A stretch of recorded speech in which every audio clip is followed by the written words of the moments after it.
علیکم ورحمۃ اللہ وبرکاتہ۔ آج موسم کی شدت اور تلخی کے باوجود آپ تمام معزز اور محترم بھائیوں، بزرگوں، ساتھیوں کو تشریف لانے پہ ناچیز تہ دل سے خوش آمدید کہتا ہے، آپ کا خیر مقدم کرتا ہے۔ اور میرے بھائیوں اور بزرگوں، ہم یہاں پہ اللہ اور اس کے رسول صلی اللہ علیہ وآلہ وسلم کی خوشنودی کے لیے جمع ہیں، اللہ کے ذکر کے لیے جمع ہیں، اور اس کی پاک بابرکت کتاب سے تعلیم اور نصیحت حاصل کرنے کے لیے جمع ہیں۔ اور اللہ تبارک و تعالی نے قرآن مجید میں نبی اکرم خاتم الانبیاء محمد مصطفیٰ احمد مجتبیٰ صلی اللہ علیہ وآلہ وسلم کو اپنی امت کو تلقین کرنے کے لیے حکم فرمایا، ہدایت کی طرف، رحمت کی طرف، نور کی طرف بلایا۔ اور آپ صلی اللہ علیہ وآلہ وسلم سے قبل جتنے انبیاء کرام اس دنیا میں تشریف لائے، ان انبیاء کرام کی خاص طور پہ وہ انبیاء جو جزیرہ نمائے عرب میں تشریف لائے، ان کا تعارف قرآن مجید نے ہمیں کروایا، جن میں سیدنا آدم صفی اللہ سے لے کے سیدنا عیسیٰ روح اللہ علیہ السلام تک جتنے انبیاء آئے، ان کے منتخب قصے قرآن مجید نے ہمیں بتائے، جن میں ہمارے لیے غور و فکر ہے، اور ہمارے لیے رحمت ہے، اور ہمارے لیے نصیحت ہے۔ ان واقعات کی ایک تاریخی حیثیت ہے کہ وہ تاریخی شخصیات کے ساتھ منسوب ہیں، اور ان سے جب ہم سیکھتے ہیں، استفادہ کرتے ہیں،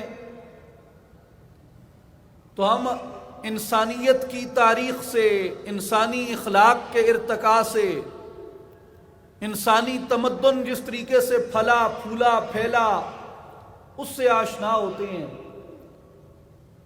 اور ان سے ہمیں یہ معلوم ہوتا ہے کہ کون سی قومیں کس وجہ سے بچ گئیں، جیسا کہ سیدنا یونس علیہ السلام کی قوم کا واقعہ بیان کیا، اور کون سی قومیں کس لیے تباہ ہوئیں، جیسا کہ کئی دیگر انبیاء کرام علیہم السلام کے واقعات بیان کیے، حضرت نوح علیہ السلام کی قوم کا، حضرت لوط علیہ السلام کی قوم کا، حضرت صالح علیہ السلام کی قوم کا۔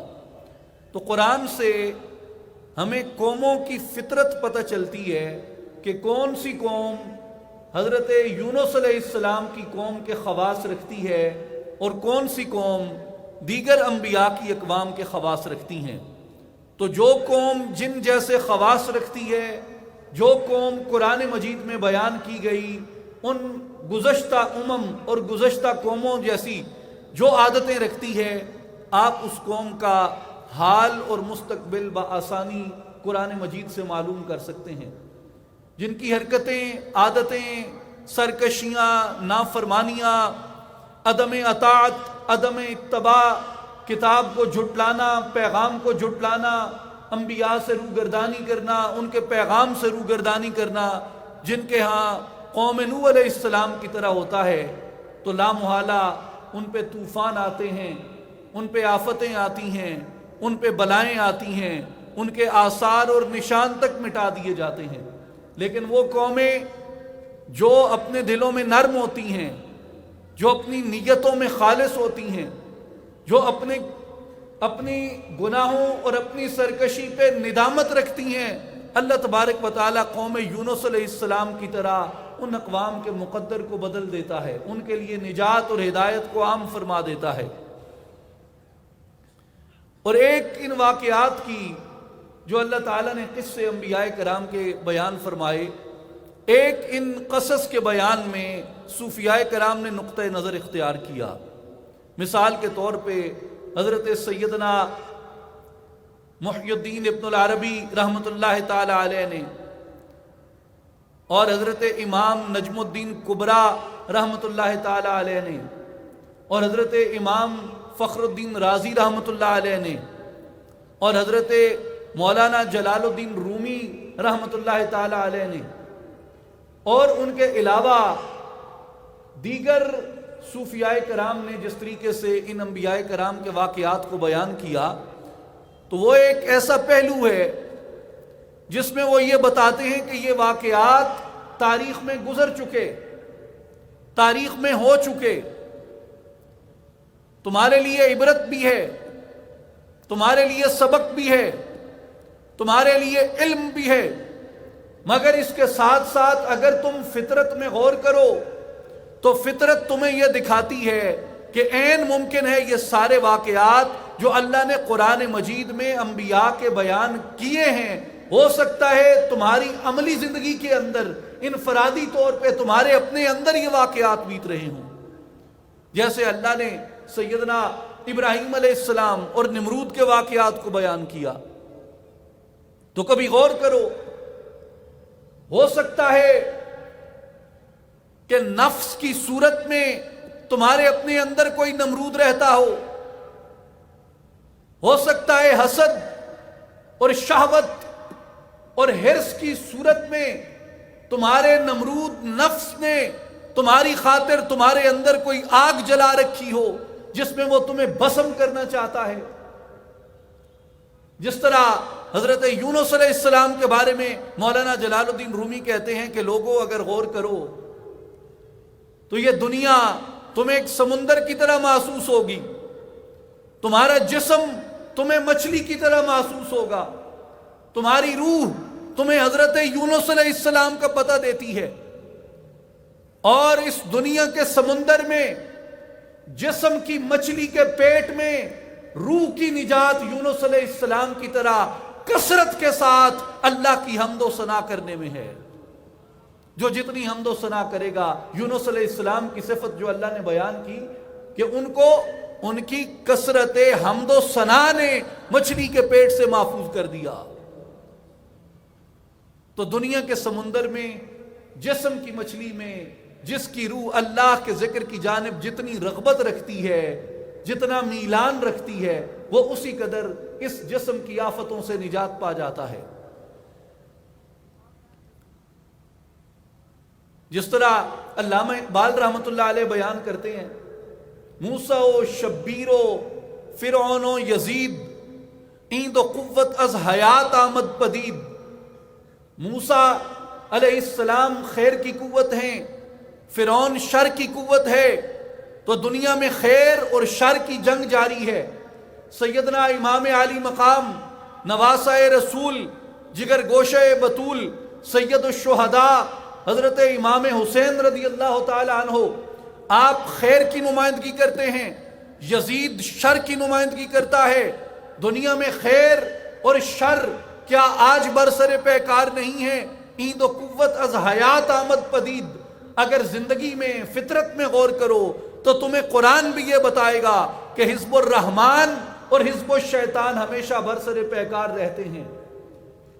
اس لیے صوفیاء کرام نے یہ کہا، ان انبیاء کرام کے مبارک واقعات، مبارک حکایتیں، مبارک قصے جو قرآن مجید میں بیان ہوئے، صوفیاء کرام نے یہ کہا کہ انہیں اپنی عملی زندگی کے اندر تلاش کرو کہ تمہارے اپنے اندر یہ کیا تبدیلی پیدا کر سکتے ہیں، کیونکہ قرآن مجید محض ماضی کے قصے نہیں ہے، قرآن مجید حال کی کتاب ہے۔ قرآن مجید تمہیں اس لیے نہیں دیا گیا کہ تم محض اپنے ماضی سے متعارف ہو کے عالم ہونے کا دعویٰ کرو۔ یہ درست ہے کہ ماضی کا علم آ جانے سے بھی انسان علمیت کا دعویٰ کر سکتا ہے، لیکن حقیقی علم وہ ہے جو تمہارے حال کے اوپر منطبق ہو، اور حقیقی واقعہ وہ ہے جو تمہاری کیفیت کو تبدیل کر دے، تمہارے احوال کو تبدیل کر دے، تمہاری سیرت کو تبدیل کر دے، تمہارے کردار کو تبدیل کر دے۔ اس لیے اولیاء کرام نے اس نقطہ نظر سے انبیاء کرام علیہم السلام کے واقعات کی تشریح اور تعبیر فرمائی۔ تو آج ناچیز آپ کے سامنے قرآن مجید سے حضرت سیدنا یوسف علیہ السلام کے چند ایک واقعات اور ان کا ہماری عملی زندگی کے اندر کیا عمل دخل ہو سکتا ہے، اور ہماری سیرت میں، ہمارے کردار میں، ہماری روزمرہ زندگی میں سیدنا یوسف علیہ السلام کے قصے سے کیا تبدیلی واقع ہو سکتی ہے، ہم اس سے کیا کچھ اخذ کر سکتے ہیں، اپنے اندر کتنی روشنی پیدا کر سکتے ہیں، اس کے ساتھ اپنے اندر کتنا نور پیدا کر سکتے ہیں، حضرت یوسف علیہ السلام کے حسن سے ہماری روح کتنا حسن حاصل کر سکتی ہے۔ اور یاد رکھیں سیدنا یوسف علیہ السلام وہ نبی ہیں، وہ مبارک ہستی پاک ہیں جن کے بارے میں میرے کریم آقا علیہ السلام نے فرمایا، صحیح بخاری کتاب المناقب میں حضرت ابو ہریرہ رضی اللہ تعالیٰ عنہ سے روایت ہے، میرے آقا صلی اللہ علیہ وآلہ وسلم نے فرمایا کہ یوسف وہ ہیں جو کریم ابن کریم ابن کریم ابن کریم ہیں، جن کے جو خود بھی نبی، جن کے والد سیدنا یعقوب بھی نبی، جن کے دادا سیدنا اسحاق بھی نبی، اور جن کے پردادا سیدنا ابراہیم علیہ السلام بھی نبی ہیں۔ اس لیے میرے آقا کریم علیہ السلام نے فرمایا کہ کریم ابن کریم ابن کریم ابن کریم سوائے یوسف کے کون ہو سکتا ہے؟ تو حضور علیہ السلام نے آپ کا یہ شرف بیان فرمایا، اور جب قرآن مجید نے حضرت یوسف علیہ السلام کے واقعے کو بیان کیا تو فرمایا کہ نحن نقص علیک احسن القصص، اے حبیب صلی اللہ علیہ وسلم، اب ہم اپنی پاک کتاب سے آپ کو جو حکایت، جو واقعہ، جو قصہ سنانے جا رہے ہیں، بتانے جا رہے ہیں، یہ قصوں میں سے ایک بہترین قصہ ہے، قصوں میں سے ایک بہترین قصہ ہے۔ اور اگر حضرت یوسف علیہ السلام کی مبارک زندگی کو سمجھنا ہو میرے بھائیوں اور بزرگوں، تو قرآن پاک کی ایک آیت ہے، دو آیات ہیں، فَإِنَّ مَعَ الْعُسْرِ يُسْرًا إِنَّ مَعَ الْعُسْرِ يُسْرًا، کہ بے شک دشواری کے ساتھ آسانی ہے، اور بے شک دشواری کے ساتھ آسانی ہے۔ پہلے امتحان آتا ہے، آزمائش آتی ہے، دشواری آتی ہے، تنگی آتی ہے، تکلیف آتی ہے، اذیت آتی ہے، اور اللہ تبارک و تعالی اپنے استقامت رکھنے والے بندوں کو، ہدایت کی راہ پہ گامزن لوگوں کو دنیا کے سامنے ایک مثال بناتا ہے کہ یہ دیکھو، یہ میرے پیارے ہیں، یہ میرے برگزیدہ ہیں، یہ میرے چنے ہوئے ہیں، یہ میرے قرب رکھنے والے ہیں، یہ میری معرفت رکھنے والے ہیں، میں نے انہیں طوفانوں سے گزارا، میں نے انہیں بلاؤں سے گزارا، میں نے انہیں آندھیوں سے گزارا، میں نے انہیں جکھڑوں سے گزارا، میں نے انہیں کنووں میں رکھا، میں نے انہیں قید خانوں میں رکھا، لیکن ان کی زبان پہ یہ تکلیفیں سہ کر، یہ اذیتیں برداشت کر کے، اس ابتلا کا سامنا کر کے بھی میری ناشکری کا کلمہ کبھی نہیں آیا۔ یہ جب بھی کہتے ہیں، ہر حال میں کہتے ہیں، مولا تیرا شکر ہے۔ اللہ ہم لوگوں کے لیے اپنے ان برگزیدہ بندوں کو ایک مثال اور ایک دلیل بناتا ہے، ہمارے لیے ان لوگوں کو حجت بناتا ہے کہ ان لوگوں کے نقش قدم پہ چلو۔ اور اگر آپ حضرت یوسف علیہ السلام کی حیات مبارکہ کا مطالعہ کریں، آپ کو معلوم ہوگا کتنی پرخطر گھاٹیوں سے آپ گزرے، کتنے خطرات سے آپ گزرے، کتنی مشکلات سے آپ گزرے. اور دو عجیب چیزیں ہیں قرآن مجید میں، اور دونوں عجیب نتائج دیتی ہیں. انسان دنگ رہ جاتا ہے، عقل اس کو ڈسکرائب بھی نہیں کر سکتی، بیان نہیں کر سکتی. میں اسے کہوں تو کیا کہوں، اسے کوئی عنوان دوں تو کیا عنوان دوں. مثال کے طور پہ حضرت یوسف علیہ السلام کی زندگی قرآن مجید نے دو طرح سے بیان کی ہے. ایک خواب سے تعبیر تک، پورا جو واقعہ ہے حضرت یوسف علیہ السلام کا وہ خواب سے تعبیر تک ہے. خواب سے تعبیر تک کا جو سفر ہے وہ مشکلات سے بھرا ہوا ہے. اور دوسرا موت سے زندگی تک کا سفر، یعنی ہم زندگی سے موت تک کا سفر کرتے ہیں. ہم زندگی سے پیدا ہونے سے مرنے تک کا سفر کرتے ہیں، لیکن اللہ کے جو پیارے ہوتے ہیں وہ زندگی سے موت تک کا سفر نہیں کرتے، وہ موت سے زندگی تک کا، موت سے بادشاہت تک کا سفر کرتے ہیں.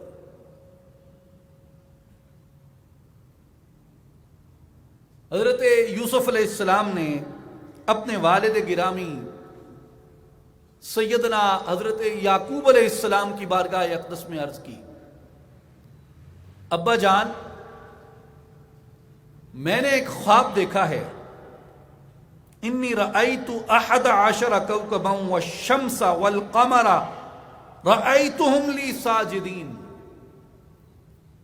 میں نے خواب میں دیکھا ہے کہ 11 ستارے، سورج اور چاند میرے سامنے سجدہ کر رہے ہیں. یعقوب علیہ السلام نے فرمایا، بیٹا یہ خواب کسی کو مت بتانا، یہ خواب کسی کو مت بتانا. وقت گزرا، بھائیوں نے کنویں میں ڈالا، کنویں سے قافلے والے اٹھا کے لے گئے، قافلے والوں نے مصر کے بازار میں بیچا. اللہ نے کہا کہ ہم نے یوسف کو مصر میں باعزت مکانت اور سکونت عطا کی. وہ بادشاہ مصر کے گھر میں قیام پذیر ہو گئے، مصر کے بادشاہ کے گھر رہے، وہاں سے جیل میں گئے، جیل سے نکلے، عزیز مصر کے مشیر ہوئے، اور اس کے بعد دولت مصر کے تخت پہ بیٹھے.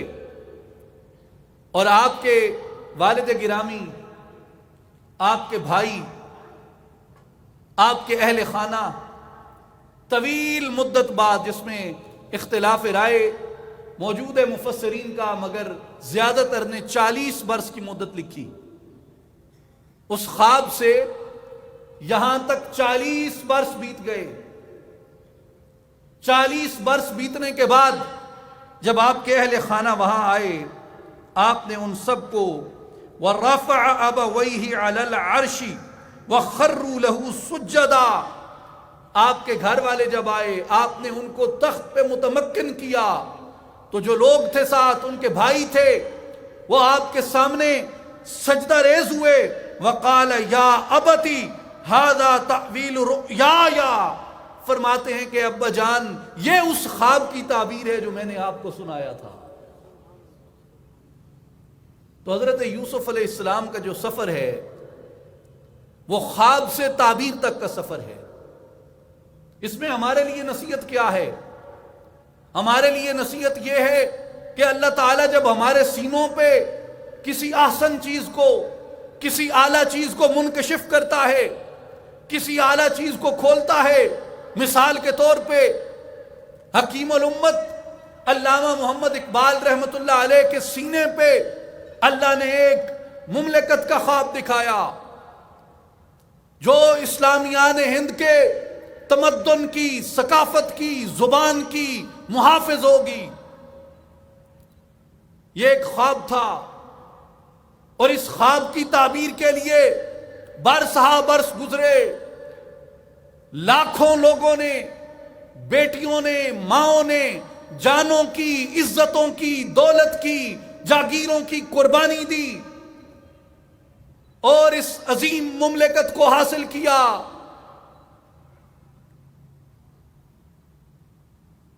تو یہ خواب سے تعبیر تک کا سفر تھا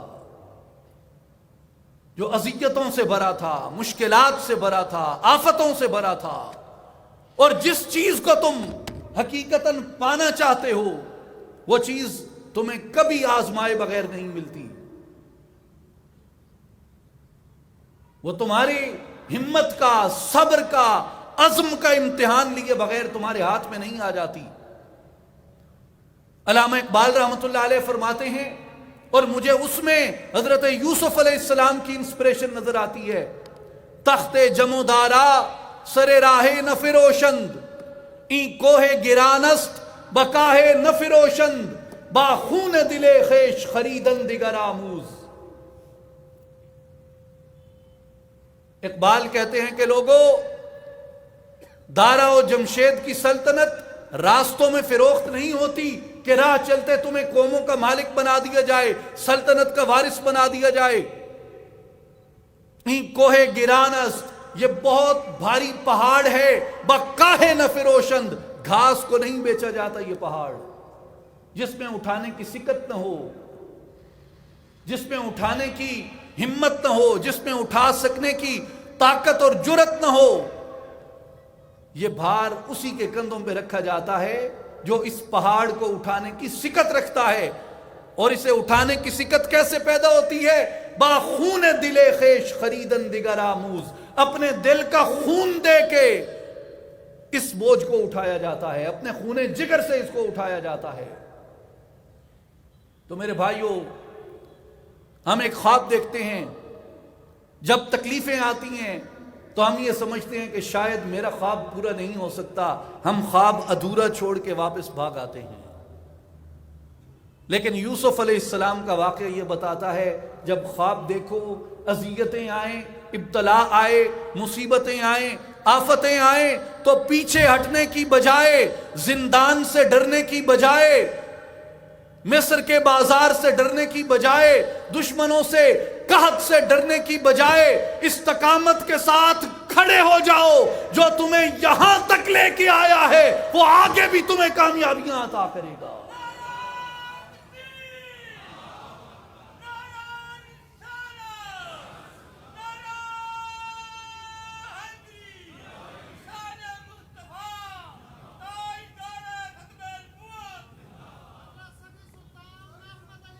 میرے بھائیوں اور بزرگوں، میرے دوستوں اور ساتھیوں، حضرت یوسف علیہ السلام کا سفر آپ کو یہ بتاتا ہے کہ جو خواب دیکھو اس کی تکمیل تک ڈٹے رہو.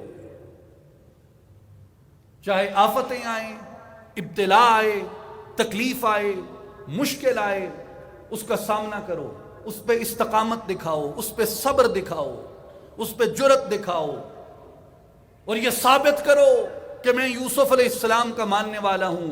یہ ثابت کرو کہ میں محمد الرسول اللہ کا ماننے والا ہوں. یہ ابتلا، یہ تکالیف اس کی طرف سے آتی ہیں. لا یکلف اللہ نفسا الا وسعها، ان کو اٹھانے کی ہمت بھی وہی عطا کرتا ہے. یہ تکالیف برداشت کرنے کی جرت بھی وہی دیتا ہے. اور دوسرا پہلو جو مجھے نظر آتا ہے وہ حضرت یوسف علیہ السلام کی جو زندگی کا واقعہ ہے، وہ قتل کی سازش سے لے کے آپ کے بادشاہ بننے تک ہے. جب بھائیوں نے آپس میں یہ صلاح کی، یہ مشورہ کیا کہ ہم کیا کریں، ہمارے والد جو ہیں وہ یوسف کو علیہ السلام ان کو زیادہ توجہ دیتے ہیں اور ہم اس توجہ کو حاصل نہیں کر پاتے، تو اس کا طریقہ کیا ہے؟ انہوں نے کہا کہ اس کا طریقہ یہ ہے کہ نقتلوا یوسف او اطرحوه ارضا، یوسف علیہ السلام کو قتل کر دو اور یا انہیں کسی غیر معلوم علاقے میں، کسی تاریک کنویں میں پھینکاؤ.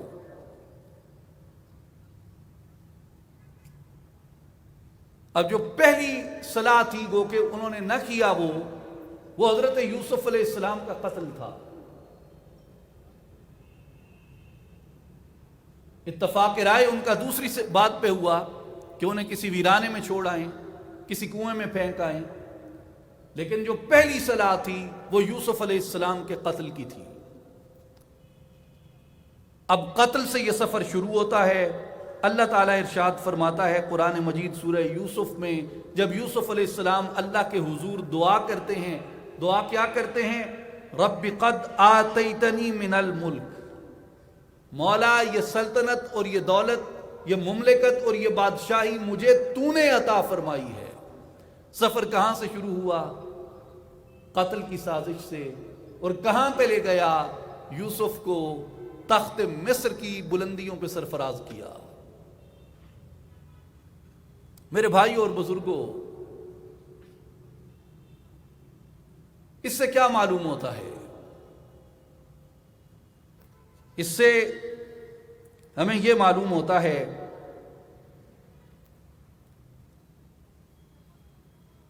وہی بات جو ابھی ناچیز نے پہلے عرض کی کہ وہ چیز جو بظاہر تمہیں موت نظر آتی ہے، اگر تم اس میں جھوٹے نہیں ہو، اگر تم اس میں غلط نہیں ہو، اگر تمہیں اپنی سچائی کا، اپنی صداقت کا پوری ایمانداری سے یقین ہے، تو ایمان کی طاقت سے اپنے فیصلے پہ اللہ کے بھروسے پہ ڈٹے رہو، اللہ کے بھروسے پہ قائم رہو۔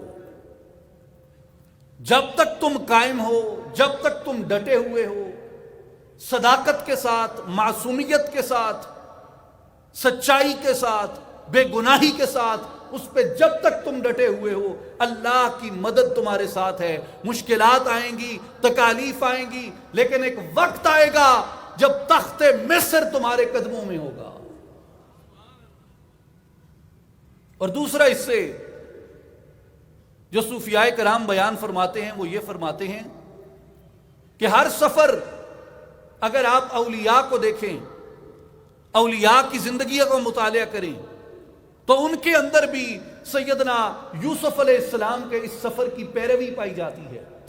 اور وہ پیروی یہ پائی جاتی ہے جیسے یوسف علیہ السلام کا سفر قتل کی بات سے شروع ہوتا ہے۔ وہ کہتے ہیں کہ صوفیاء کاملین جو بڑے بڑے رتبوں پہ پہنچتے ہیں، جن کو سلطان الاولیاء کا لقب ہوتا ہے کہ یہ اولیاء کے بادشاہ ہیں، کہتے ہیں کہ وہ ولایت کی بادشاہی تک کا جو سفر ہے وہ موتو قبل ان تموتو کے تحت اپنے نفس کے قتل سے شروع کرتے ہیں، اپنی موت سے وہ سفر شروع کرتے ہیں، اور نفس کی موت سے وہ سفر انہیں ولایت کی بادشاہت تک لے کے جاتا ہے۔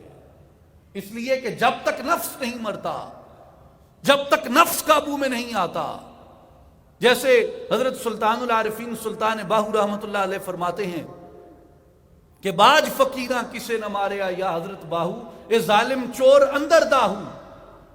یہ جو اندر ڈاکو بیٹھا ہے، یہ جو اندر نمرود بیٹھا ہے، اس کو کس طریقے سے قابو کرنا ہے؟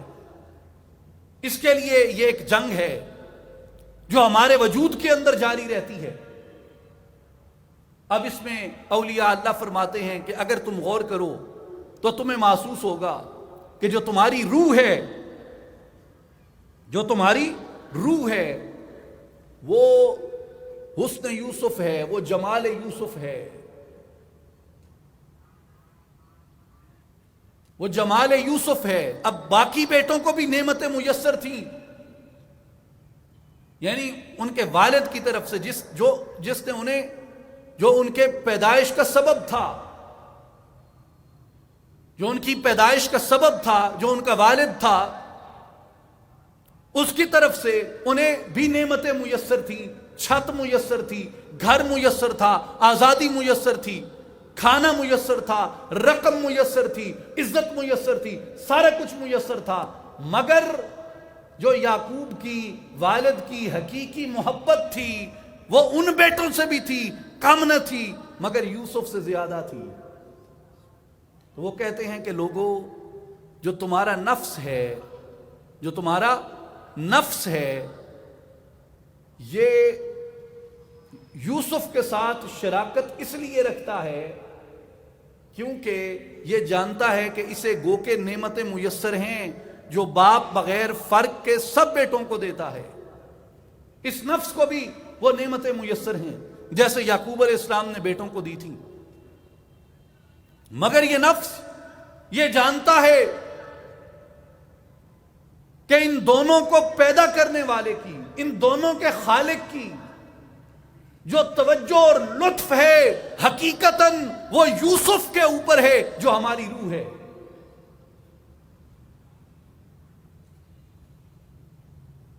اب اس لیے نفس ان کے ساتھ شراکت کرتا ہے، جب شراکت کرتا ہے تو وہ کیا کہتا ہے؟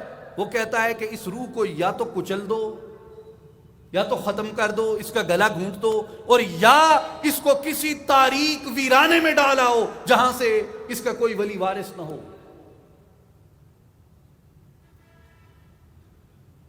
اس لیے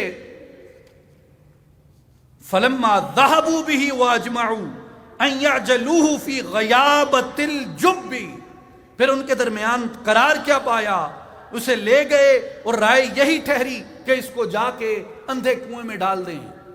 جو نفس ہے وہ روح سے ایسے اعمال کرواتا ہے، وہ خود ایسے اعمال کا ارتکاب اس جسم سے کرواتا ہے جس سے جو انسان کا سینہ ہے، انسان کا دل ہے، یہ روشن ہونے کی بجائے، یہ منور ہونے کی بجائے ایک تاریک کنواں بن جاتا ہے جس کے اندر روح کا یوسف قید ہو کے رہ جاتا ہے۔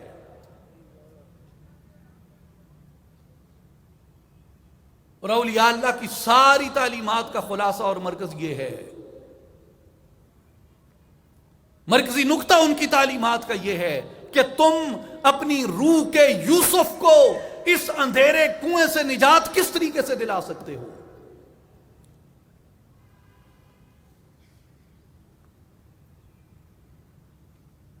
چونکہ یہ جو جنگ ہے ہمارے وجود کے اندر، یہ نفس اور روح کی جنگ ہے میرے بھائیوں، یہ اندر کی اور باہر کی جو جنگ ہے ہماری، نیکی کی اور بدی کی جنگ، خیر کی اور شر کی جنگ، گناہ کی اور اچھائی کی جو جنگ ہے ہمارے وجود کے اندر، یہ نفس اور روح کی جنگ ہے۔ سادہ سی بات ہے، آپ یاد رکھ لیں، ہر وہ کام جس سے نفس لذت حاصل کرتا ہے وہ کام سینے کو مزید تاریک کر دیتا ہے۔ کیسے؟ نفس بد نظری کی طرف راغب رہتا ہے، نظر بازی جسے کہتے ہیں۔ نفس جھوٹ بولنے میں لذت لیتا ہے، نفس غصب کرنے میں لذت لیتا ہے، نفس کسی کا حق مارنے میں لذت لیتا ہے، نفس اپنے زیر دستوں پہ جبر کرنے میں لذت لیتا ہے، نفس تکبر میں لذت لیتا ہے، نفس حسد میں لذت لیتا ہے، اور یہ سارے کے سارے وہ اعمال ہیں جن سے انسان کا نفس تو شاید لذت لیتا ہے مگر انسان کا سینہ تاریک سے تاریک تر ہوتا چلا جاتا ہے۔ سینہ تاریک ہوتا جاتا ہے، اور جب سینہ تاریک ہوتا ہے تو سینہ کنواں بن جاتا ہے، اور کنویں میں کون ہے؟ کنویں میں یوسف ہے۔ تو جو اولیاء کی تعلیمات ہیں، جو ذکر کی تلقین کرتے ہیں، یہ بار بار یہ ذکر کی تلقین کیوں کرتے ہیں؟ اس لیے کہ یہ ذکر تمہارے سینوں کو روشن کرتا ہے، یہ ذکر تمہارے سینوں سے زنگ اتارتا ہے، میل اتارتا ہے اندر۔ ایسے آپ سمجھے جیسے ابھی بادل آئے ہوئے ہیں، بادلوں کے پیچھے سورج چھپا ہوا ہے، اگر آپ ان بادلوں کو ہٹا دیں تو یہاں روشنی ہو جائے گی، یہاں اجالا بڑھ جائے گا، حرارت بڑھ جائے گی، تپش بڑھ جائے گی۔ تو جو ذکر ہے، ذکر جو سورج کے درمیان، آپ کے درمیان، روشنی اور آپ کے درمیان، تپش اور آپ کے درمیان، حرارت اور آپ کے درمیان جو بادل آئے ہوئے ہیں، جب انسان ذکر کرتا ہے تو ذکر کی قوت اور ذکر کی صلاحیت اس ابر کو ہٹا دیتی ہے اور سورج کا جلوہ زمین پہ نمایاں ہو جاتا ہے۔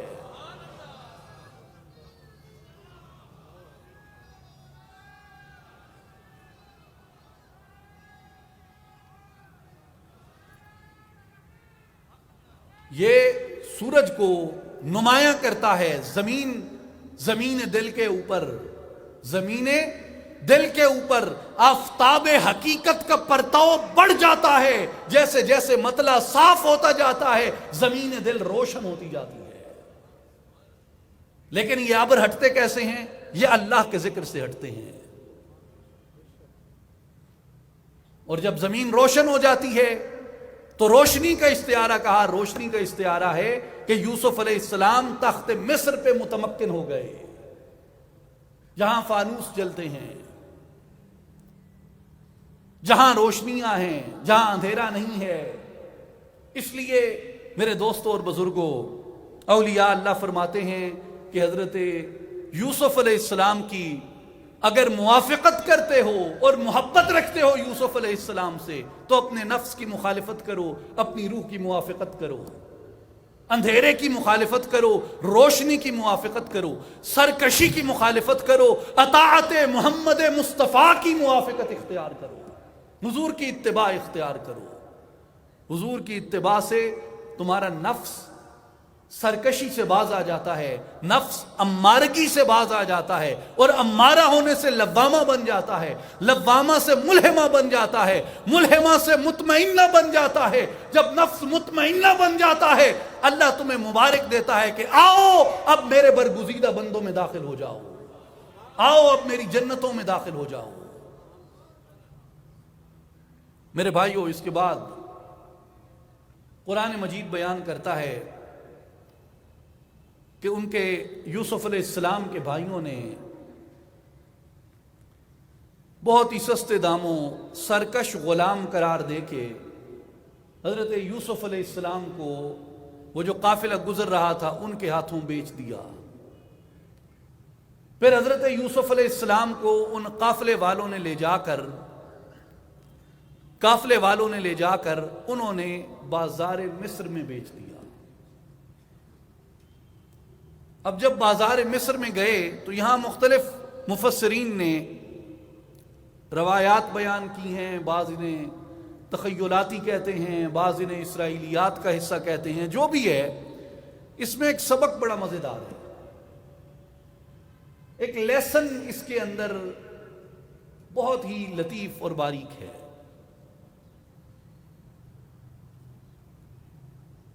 میرے بھائیوں،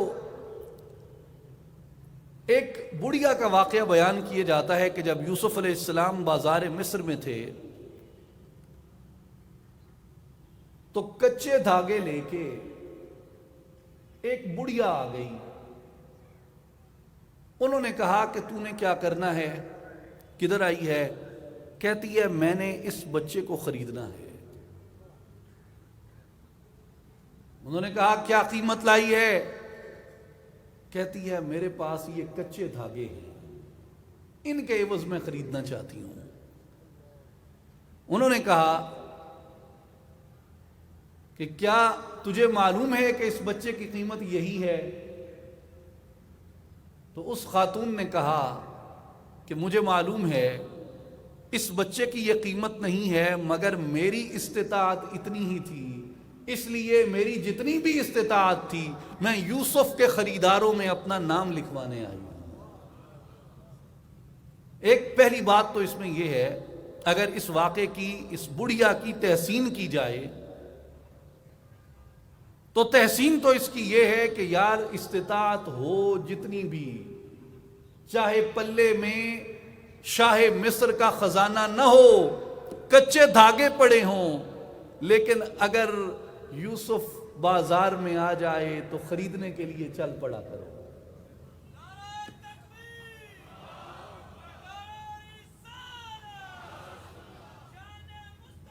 لیکن ایک اس کا اور پہلو بھی ہے، اور وہ اور پہلو اس کا یہ ہے کہ کیا یہ حسن یوسف کی توہین نہیں ہے کہ تم نے اپنے دل میں اتنی کم قیمت طے کر رکھی ہے کہ میں اتنی سی قیمت سے یوسف خرید لوں گا؟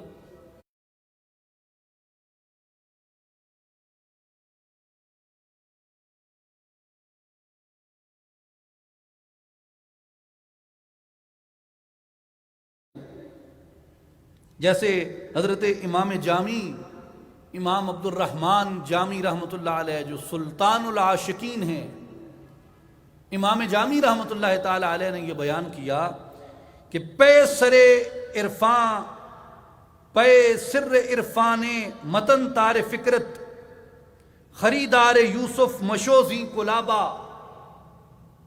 کہ اگر تجھے دولت عرفان خریدنی ہے اور تیرے ہاتھ میں کچے دھاگے ہیں تو یوسف کے پیچھے مت جا. کچے دھاگوں سے یوسف نہیں خریدا جاتا.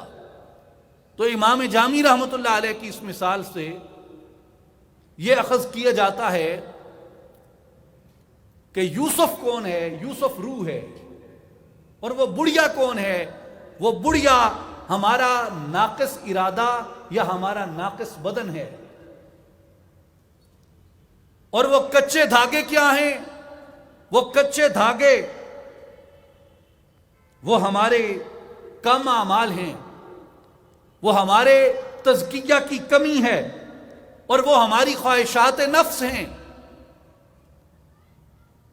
جو وہ کچے دھاگے ہیں. خواہش ہر انسان کے اندر ہوتی ہے، لیکن جن کا تزکیہ ہو جاتا ہے خواہشات سے وہ بھی پاک نہیں ہوتے. خواہش ان میں بھی رہتی ہے، لیکن تبدیلی صرف یہ آتی ہے کہ جس کا تزکیہ نہ ہو اس کی خواہش اس کے نفس کے تابع ہوتی ہے. جن کا تزکیہ ہو جائے ان کی خواہش ان کے مولا کی خواہش کے تابع ہوتی ہے. اس لیے کہا کہ خواہش نفس وہ کچے دھاگے ہیں. اور بازار کیا ہے؟ کہا بازار اولیاء اللہ کی مجالس ذکر ہیں، بازار اللہ والوں کی صحبتیں ہیں، بازار اللہ والوں کی قربت ہے، مجالس ذکر ہیں. اس لیے کہا کہ اگر تمہارے پاس کچے دھاگے ہیں، خواہشات نفس ہیں، تو بیٹا مایوس نہ ہو. یوسف اس بازار میں آتے ہیں، اس لیے تم یہ کرو کہ اس بازار میں آؤ، اس بازار میں مزدوری کرو، اس بازار میں محنت کرو، اس بازار میں تجارت کرو. کس کی؟ ریاضت، جسے تزکیہ کہا، اس تزکیہ کے اندر محنت کرو. جس قدر تم محنت کرو گے اسی قدر تمہاری دولت بڑھتی جائے گی، تمہاری رقم بڑھتی جائے گی. ہو سکتا ہے اس بازار میں پھر کوئی یوسف آ جائے اور تمہارے پاس اتنی دولت ہو کہ اس یوسف کو خرید سکو. اس لیے کہا کہ اولیاء کی مجالس میں بیٹھو. اولیاء کی مجالس تمہارے کچے دھاگوں کو وہ ذرے خالص کے اندر تبدیل کر دیتی ہے. اولیاء کی صحبت جس طرح بازار میں مسلسل تجارت، بازار میں مسلسل محنت اور مزدوری وہ خاک کو سونا بنا دیتی ہے، اسی طرح کہا کہ جو اللہ والوں کی صحبت ہے، کسی اللہ والے کی تربیت ہے، وہ تمہارے جسم کی مٹی کو سونا بنا دیتے ہیں. تمہارے پاس اتنی استطاعت آ جاتی ہے، اتنی قدرت آ جاتی ہے کہ تم اپنی روح کے چہرے کو متجلا کر سکو، اپنے سینے کو روشن آئینہ بنا سکو. اس لیے میرے بھائیوں اور بزرگوں، اولیاء اللہ نے کہا کہ لوگوں اللہ کی طرف رغبت اختیار کرو، اور اللہ نے راستہ بتایا وَكُونُوا مَعَ الصَّادِقِينَ کہ اگر اللہ تبارک و تعالیٰ کی قربت چاہتے ہو، اس کا وصال چاہتے ہو، اس کی معرفت چاہتے ہو تو اللہ والوں کے ساتھ ہو جاؤ، سچوں کے ساتھ ہو جاؤ. یوسف علیہ السلام کے اس واقعے کے اگلے حصے میں آئیے. آپ کو عزیز مصر نے خرید لیا، خرید کے اپنے محل میں رکھ لیا. آپ محل میں پرورش پانے لگے، جوان ہوئے تو اللہ نے حسن و جمال عطا کیا تھا. ایسا حسن کہ حسن کا سب سے بڑا استعارہ دنیا کے اندر حسن یوسف بن گیا. میرے بھائیوں، خواتین دیکھتی آپ کے حسن پہ گرویدہ ہو جاتی، فروٹ اور پھل کاٹنے کے لیے چھریاں اور چاقو پڑے ہوتے، ان سے اپنی انگلیاں کاٹ بیٹھتی ہیں۔ عزیز مصر کی بیوی کے لیے مشہور ہوا کہ وہ آپ پہ فریفتہ ہو گئی ہے، تو آپ کو عزیز مصر کی بیوی نے ایک مرتبہ بلایا اور اپنی خواہش کا آپ کے سامنے اظہار کیا، جسے قرآن مجید نے بیان فرمایا ہے، وَرَاوَدَتْهُ الَّتِي هُوَ فِي بَيْتِهَا عَن نَفْسِهِ وَغَلَّقَتِ الْأَبْوَابَ وَقَالَتْ هَيْتَ لَكَ قَالَ مَعَاذَ اللَّهِ إِنَّهُ رَبِّي أَحْسَنَ مَثْوَايَ إِنَّهُ لَا يُفْلِحُ الظَّالِمُونَ۔ اس عورت نے جس کے گھر میں وہ رہتے تھے آپ سے شدید خواہش کی، وَغَلَّقَتِ الْأَبْوَابَ، اور دروازے بند کر دیے، اور کہنے لگی کہ جلدی آ جاؤ۔ یوسف علیہ السلام نے فرمایا کہ بے شک جو تمہارا شوہر ہے وہ میرا مربی ہے، اس نے مجھے بڑی عزت سے رکھا ہے، اور ظالم لوگ، ظلم کرنے والے کبھی فلاح نہیں پائیں گے۔ حضرت یوسف علیہ السلام نے ملکہ کی، عزیز مصر کی بیوی کی اس دعوت گناہ کو ٹھکرا دیا۔ اور بعض لوگ یہ روایت بیان کرتے ہیں، خاص کر سیدنا علی ابن حسن رضی اللہ تعالیٰ عنہ سے یہ روایت مفسرین نے بیان کی ہے کہ سیدنا یوسف علیہ السلام سے قبل جو مذہب تھا اہل مصر کا، وہ بت پرستی تھی، اور اس میں بعض بت ان کے ایسے تھے جو برہنہ ہوتے تھے، یعنی جیسے ابھی آپ مختلف تہذیبوں کے چیزیں دیکھتے رہتے ہیں ٹیلی ویژن وغیرہ پہ یا سوشل میڈیا پہ، تو کہیں بھی آپ جائیں انٹرنیشنلی بھی تو برہنہ بت بنے ہوتے ہیں، انسان دیکھ کے تعجب کرتا ہے کہ ان میں کوئی شرم و حیا یا کوئی ڈیسنسی نہیں ہے، کوئی عفت کا تصور نہیں ہے۔ تو عزیز مصر کی گھر کے اندر ایک مورتی تھی جو برہنہ تھی، اور ملکہ جو تھی عزیز مصر کی بی بی زلیخا، وہ اس مورتی پہ کپڑا ڈلوا دیتی تھی۔ تو ان سے ایک دن کسی نے پوچھا کہ تم ان پہ کپڑا کیوں ڈلواتی ہو؟ تو بی بی زلیخا نے کہا اس لیے کہ مجھے اس کی برہنگی سے حیا آتی ہے۔ تو حضرت یوسف علیہ السلام کو جب بی بی زلیخا نے دعوت گناہ دی تو بی بی زلیخا کو حضرت یوسف علیہ السلام نے فرمایا کہ تمہیں اس بت سے حیا آتی ہے جو تمہیں دیکھتا نہیں ہے، جو تیری سنتا نہیں ہے، جو تجھے جانتا نہیں ہے، اس نے تمہیں نہیں بنایا، تم نے اسے بنایا ہے، اور مجھ سے یہ توقع کرتی ہو کہ میں اپنے اس مولا کا لحاظ چھوڑ دوں، اس مولا کی حیا چھوڑ دوں جو مجھے دیکھتا ہے، جو مجھے سنتا ہے، جس نے مجھے پیدا کیا۔ تو یوسف علیہ السلام نے یہ سبق دیا کہ اگر غور کرو تو وہ اس بت سے حیا کر رہی ہے جو دیکھ نہیں سکتا، سن نہیں سکتا، اور مجھ سے توقع رکھتی ہے کہ میں اس خالق کا حیا چھوڑ دوں جو دیکھتا ہے، جو سمیع بصیر ہے، جو علیم خبیر ہے، میں اس کا لحاظ چھوڑ دوں، اس کا حیا چھوڑ دوں۔ تو سیدنا یوسف علیہ السلام نے وہاں سے آپ نے دروازے کی طرف دوڑ لگا دی۔ قرآن مجید نے یہ بیان فرمایا، كَذَلِكَ لِنَصْرِفَ عَنْهُ السُّوءَ وَالْفَحْشَاءَ، اور ہم نے یوں ہی کیا کہ اس سے برائی اور بے حیائی کو پھیر دیں۔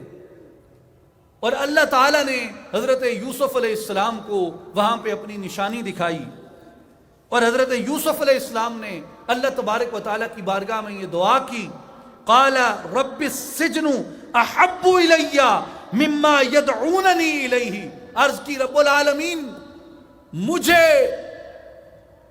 جو یہ دعوت دیتی ہے جس کام کی، اس کام سے میرے لیے بہتر ہے کہ میں زندان میں اور جیل میں چلا جاؤں۔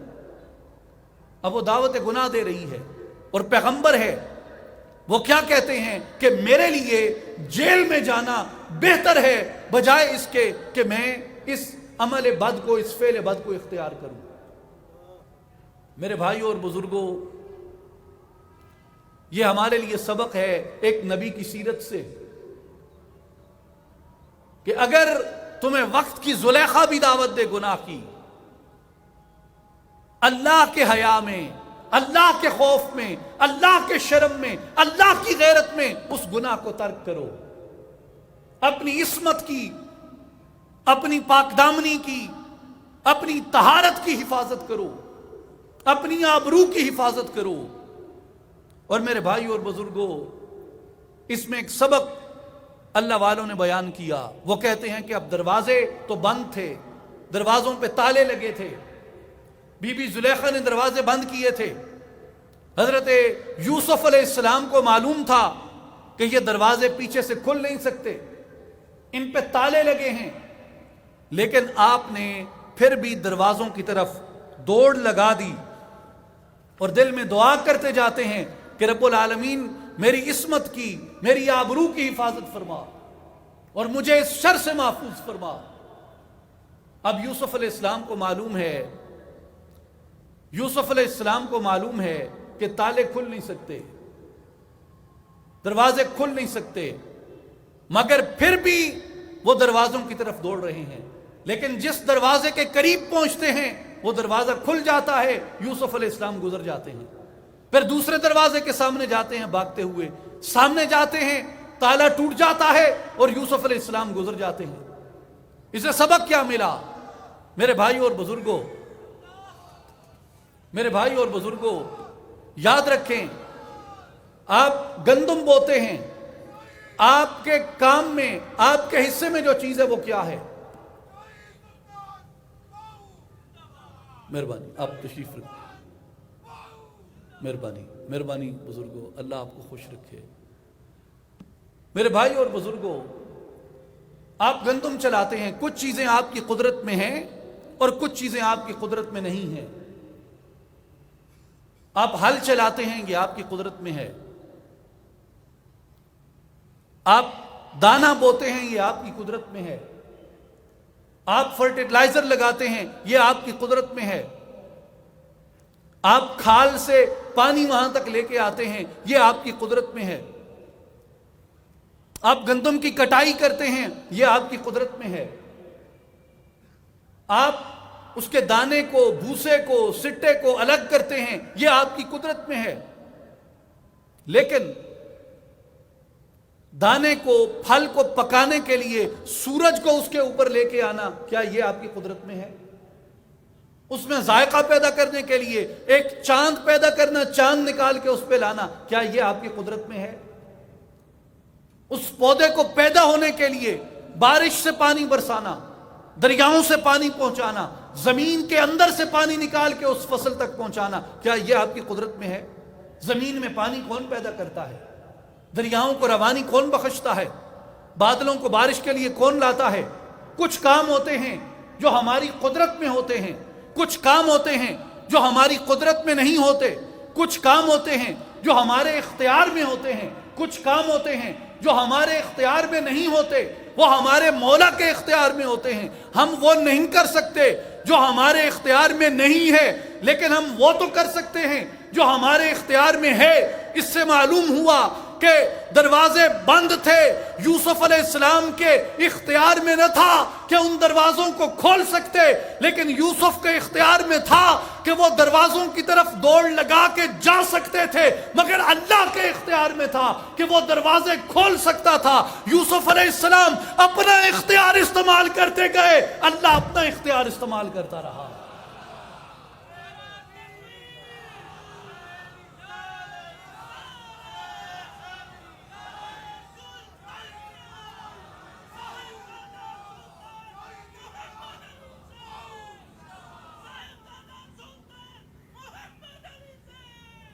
بھاگنا یوسف علیہ السلام کے اختیار میں تھا، دروازے کھولنا اللہ کے اختیار میں تھا۔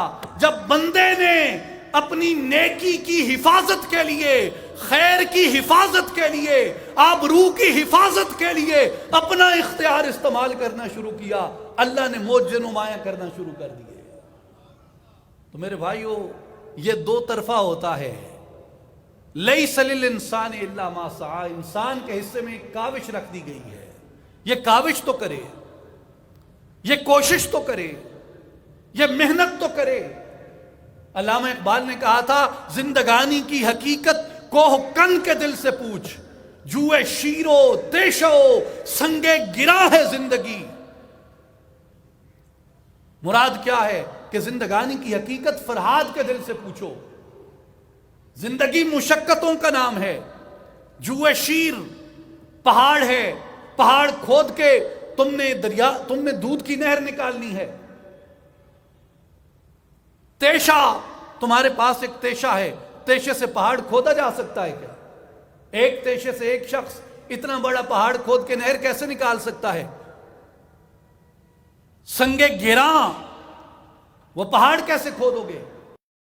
پتھر ہے، مگر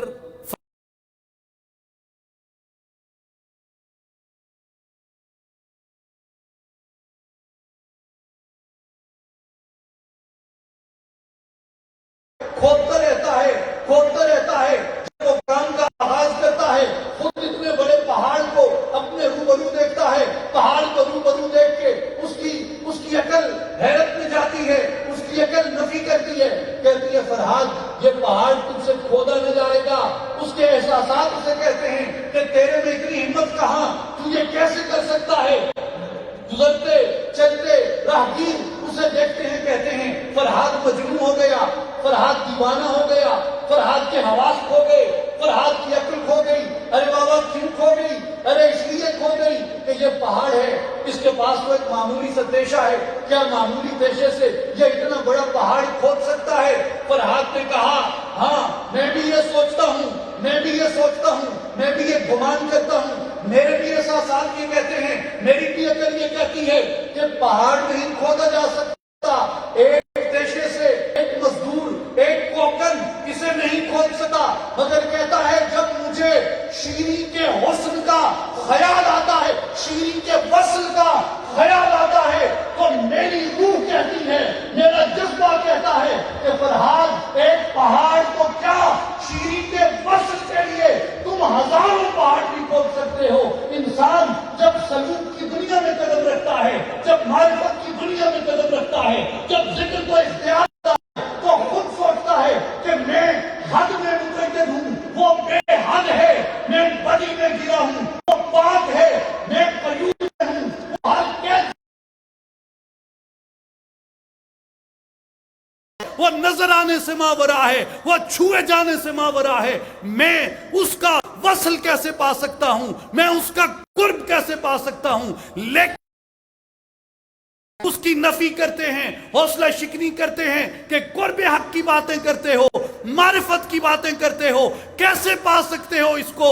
مگر اندر سے روح آواز دے کے کہتی ہے، جذبہ آواز دے کے کہتا ہے کہ یہ عقل ہے جو تجھے بتاتی ہے کہ پہاڑ کھودا نہیں جا سکتا، لیکن اگر رب کا وصل نصیب ہوتا ہے، اس کا قرب نصیب ہوتا ہے، اس کا معرفت نصیب ہوتی ہے، اگر فرہاد پہاڑ کھود سکتا ہے تو میں بھی ذکر کے تیشے سے اپنے نفس کے پہاڑ کو کھود کے انوار کی نہر بہا سکتا ہوں۔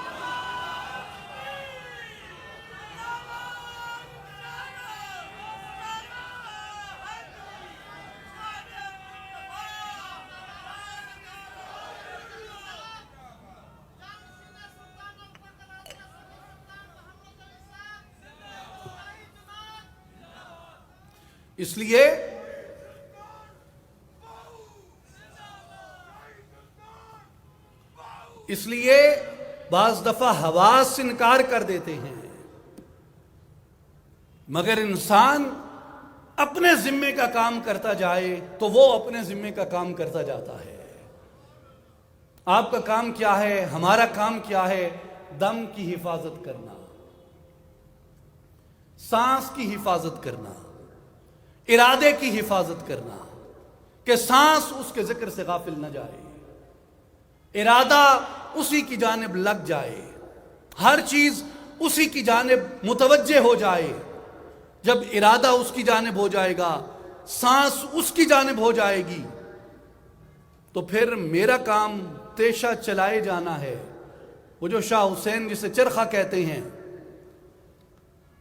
کہ چرخے دے ہر گیڑے تے مائی نو یاد کر، تیرا کم چرخہ گیڑی وننے، تیرا کم تیشہ چلائی وننے، ہمت نہ کم سنگے گرانو کھود کے تے اتھے دو دینیر وہا دے ونے۔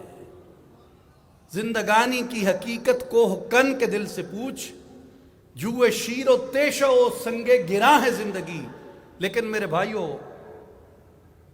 یہ مجاز کی کہانی ہے، حقیقت پہ منطبق کرنا مشکل ہو جاتا ہے، لیکن جیسے مولانا جلال الدین رومی رحمۃ اللہ تعالی علیہ نے فرمایا ہے کہ خوش طرح باشد کے سر دل براں، گفت آیت در حدیث دیگراں، کہ بہتر یہی ہوتا ہے کہ دل بروں کی بات پردوں میں چھپا کے کی جائے۔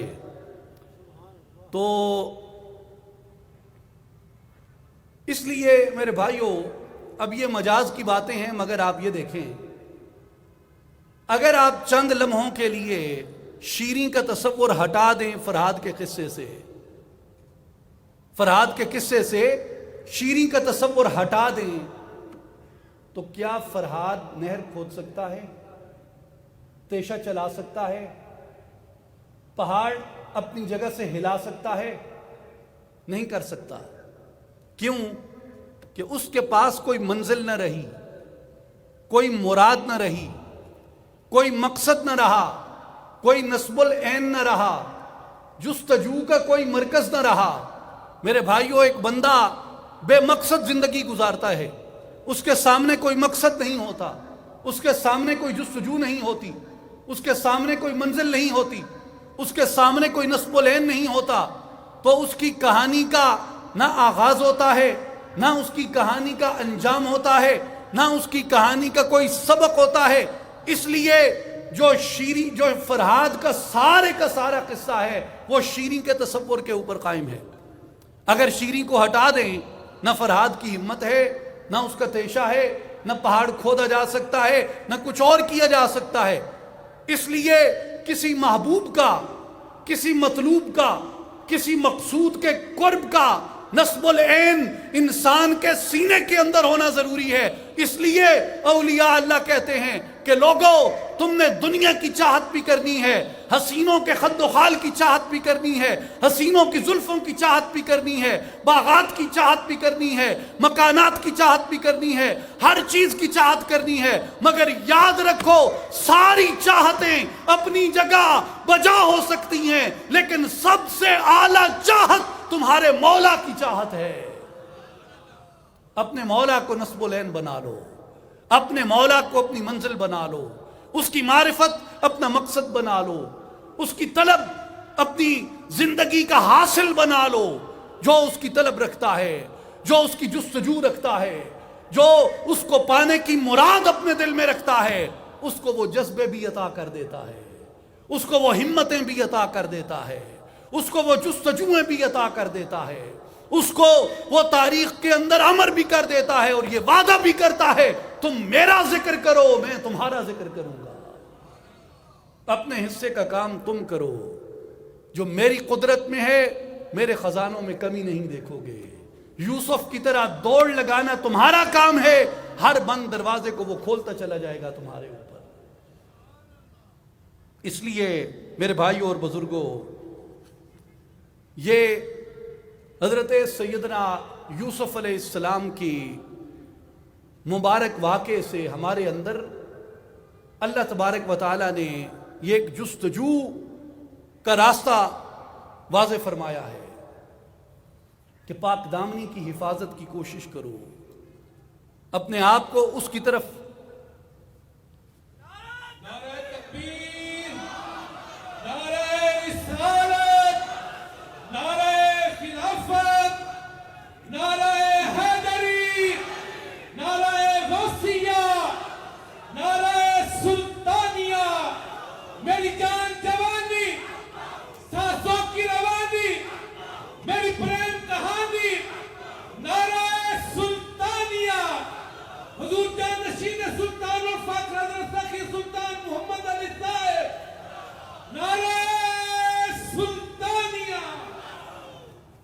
بہت شکریہ. تمام احباب اپنی نشستوں پہ تشریف رکھیں. ہماری خوش قسمتی اور خوشبختی ہے کہ ہماری محفل میں مرشد ما شیخ ما جانشین سلطان الفقر حضرت سخی سلطان محمد علی صاحب سرپرست اعلیٰ اصلاحی جماعت و عالمی تنظیم العارفین آپ ہمارے روبرو جلوہ فرما ہیں. ہم آپ کے چہرہ انور کی زیارت سے اپنے دلوں کو فیضیاب کر رہے ہیں. اور میرے بھائیوں یاد رکھیں تنہائی میں بھی اللہ کا ذکر بندے کے لیے برکت لاتا ہے اور مومنین کا جمع ہو کر اللہ کا ذکر کرنا بھی ہمارے لیے برکت لاتا ہے. لیکن مومنین کا اللہ کے مقرب بندوں کے ساتھ جمع ہو کے ذکر کرنا اور بھی زیادہ فضیلت اور برکت کا باعث ہوتا ہے. تو یہ ہمارے لیے ایک حدیث صحیح کی روشنی میں ایک طرح کی بخشش کا ذریعہ ہے کہ اللہ والوں کے ساتھ مل کے اللہ کا ذکر کیا جائے، نیک عمل کیا جائے. ہم سب یہاں ایک نیک عمل میں شریک ہیں. اللہ کی طرف اپنے دلوں کو راغب کرنے کے لیے، اس کی محبت اور اس کے عشق کو تلاش کرنے کے لیے ہم سب یہاں پہ جمع ہیں. تو میرے بھائیوں اور بزرگوں، اس میں علامہ اسماعیل حقی رحمۃ اللہ تعالی علیہ نے بیان فرمایا ہے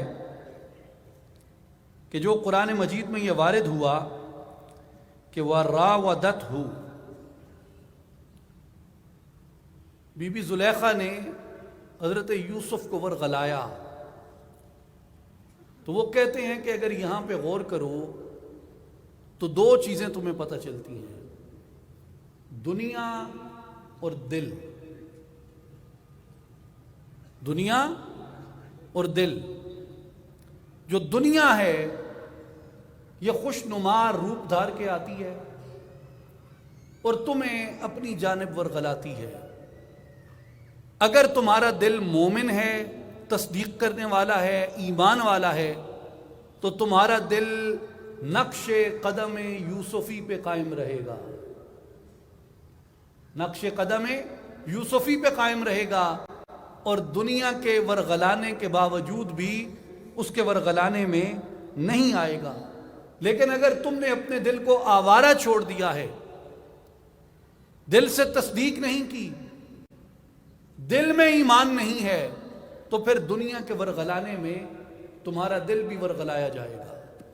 تو کیا کر اپنے آپ کو دنیا کے ورغلانے سے محفوظ رکھ. اور خاص کر جیسے علامہ اقبال کہتے ہیں دل کے بارے میں کہ اللہ تعالیٰ کو مخاطب کر کے، اس پیکر خاکی میں ایک شے ہے سو وہ تیری، میرے لیے مشکل ہے اس شے کی نگہبانی. مولا میرے پیکر خاکی میں جو دل تو نے رکھا ہے، میں اس کی حفاظت کیسے کروں تیرے لیے کہ یہ تو تو نے اپنے لیے رکھا ہے. تو میرے بھائی اور بزرگوں، جو دل کی حفاظت کرتا ہے، جو من کی حفاظت کرتا ہے، وہ کامیاب ہو جاتا ہے. وہ اپنی روح کی حفاظت کرنے کے لائق ہوتا ہے. اور جو دل کی حفاظت نہیں کرتا، دل کو مضبوط نہیں بناتا، دل میں نور ایمان کو داخل نہیں کرتا، اس کا دل مردگی کے عالم میں گرفتار ہو جاتا ہے. اس لیے اس سارے واقعے سے اور اس کہانی سے حضرت سیدنا یوسف علیہ السلام کی، اس کے آگے اور بھی بہت سے اجزاء ہیں اور کچھ اجزاء ناچیز نے درمیان میں ترک بھی کر دیے قلت وقت کے پیش نظر کہ سب کو ایک مجلس میں اتنی تفصیل سے بیان کرنا ممکن نہیں ہوتا.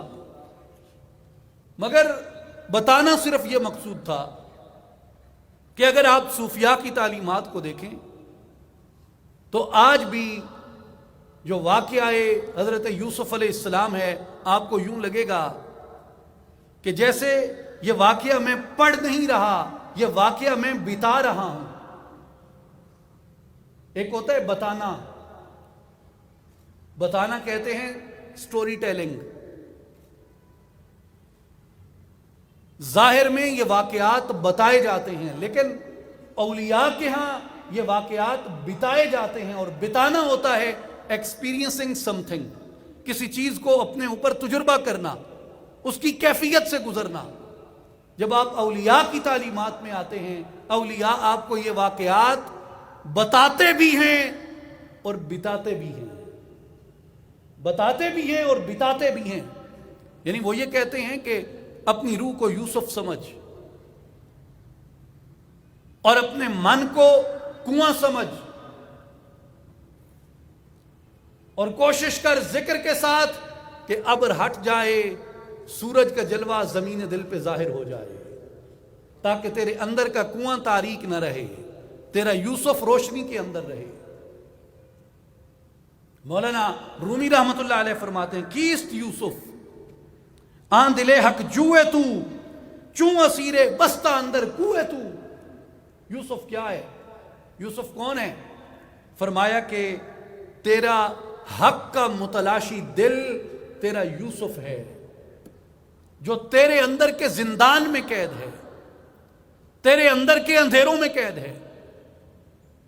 اولیاء اللہ یہ پیغام دیتے ہیں کہ لوگوں، ذکر کی تپش سے، ذکر کی گرمی سے ان حجابات کو جلا ڈالو، آئینے کو مصفح کر دو، آئینے کو مجلہ کر دو۔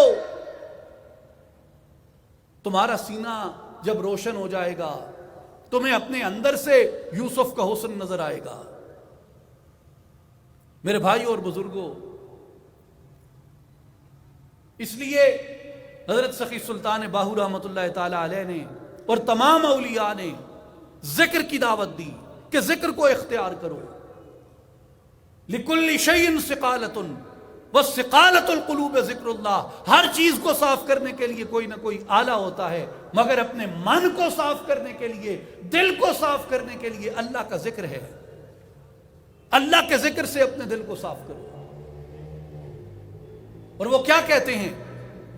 مولانا رومی رحمت اللہ علیہ نے فرمایا ہے کہ یوسف تیرا کنویں کے اندر ہے۔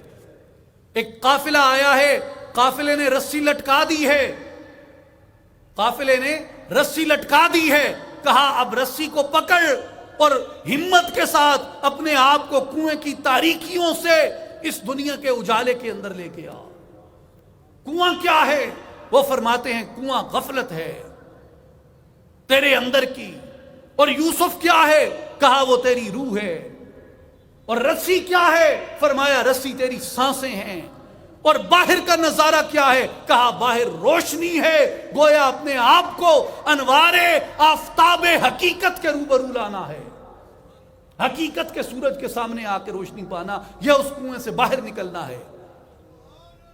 اب بات پھر سمجھ لیں، یوسف ہے، کنواں ہے، رسی ہے، اندر اندھیرا ہے، لیکن باہر زمین پہ سورج چمک رہا ہے اور روشنی ہے۔ مولانا رومی رحمت اللہ تعالی علیہ فرماتے ہیں، یوسفا آمد رسن در زند و دست، از رسن غافل مشو بے گاہ شدست۔ مولانا رومی کہتے ہیں کہ اے یوسف، رسی لٹکا دی گئی۔ رسی کیا ہے؟ رسی تیری سانسیں ہیں۔ رسی کیا ہے؟ رسی سانسیں ہیں، دو سانسیں ہیں، ایک اندر جاتی ہے، ایک باہر آتی ہے۔ جس نے ان دونوں سانسوں پہ قدرت پا لی، اس نے اپنے یوسف کے ہاتھوں سے اللہ کی رسی کو تھام لیا۔ وَاعْتَصِمُوا بِحَبْلِ اللَّهِ جَمِيعًا، اللہ کی رسی کو مضبوطی سے پکڑ لو۔ اللہ کی رسی، اولیاء فرماتے ہیں، اللہ کی رسی قرآن بھی ہے، اللہ کی رسی رسول اللہ کی شریعت بھی ہے، اللہ کی رسی رسول اللہ کی سنت بھی ہے، اور تمہاری سانسیں بھی اللہ کی رسی ہیں۔ اس لیے اپنی سانسوں کو پکڑو۔ سانسوں کو کیسے پکڑو گے؟ حضرت سخی سلطان باہو رحمت اللہ علیہ کہتے ہیں، دو سانسیں ہیں، ایک اندر جاتی ہے، ایک باہر آتی ہے۔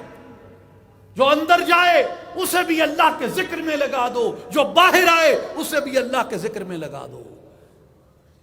ہونٹ نہ ہلے، زبان بھی نہ ہلے، آواز بھی نہ نکلے۔ وَاذْكُرْ رَبَّكَ فِي نَفْسِكَ تَضَرُّعًا وَخِيفَةً دون الجہر من القول۔ اپنی سانسوں میں ذکر کرو، خفیہ طریقے سے، گڑ گڑا کے، بغیر آواز نکالے۔ ہونٹ نہ ہلے، زبان نہ ہلے، آواز پیدا نہ ہو۔ جب اندر سانس جائے تو سانسوں کو ملا کے پڑھو اللہ، ہونٹ نہ ہلے، زبان نہ ہلے، آواز نہ نکلے، سانسوں کے ساتھ ملا کے پڑھو ہو، اندر سانس جائے تو اللہ ہو، اور باہر سانس آئے تو ہو، اللہ ہو، اللہ ہو، اللہ ہو، اللہ ہو۔ فرمایا جب تمہاری سانس یہ ذکر کرتی ہے تم محسوس کرو گے کہ تمہارے کنویں میں گرفتار یوسف ذکر کی رسی کو پکڑ کے حقیقت کے سورج کے سامنے آ رہا ہے۔